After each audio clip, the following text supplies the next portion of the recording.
ভূস্বর্গ কাশ্মীর। ভ্রমণ পিপাসু মানুষদের কাছে এটা হলো এক স্বপ্নের জায়গা, যদিও বর্তমানে কিছু মানুষের কাছে এটা দুঃস্বপ্নেরও বটে। প্রকৃতির এই অপূর্ব রূপ দেখার সৌভাগ্য হয়েছিল এবছর মার্চ মাসে। আমাদের কাশ্মীর ভ্রমণের মোট দিন সংখ্যা ছিল 12 দিন।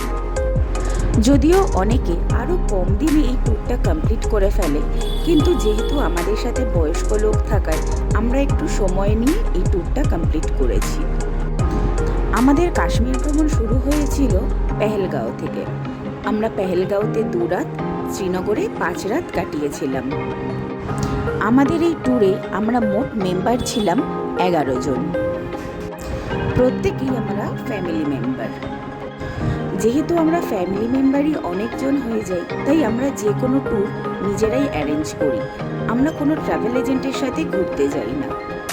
কোথাও ঘুরতে যাওয়ার প্ল্যানিং হলে আমরা ইউটিউবের সেই জায়গা সম্পর্কে বিভিন্ন ভিডিও ও ফেসবুকের বিভিন্ন পেজ থেকে ঘুরতে যাওয়ার বিভিন্ন ইনফরমেশান নিয়ে আমরা সেখান থেকেই সমস্ত কিছু অ্যারেঞ্জ করি।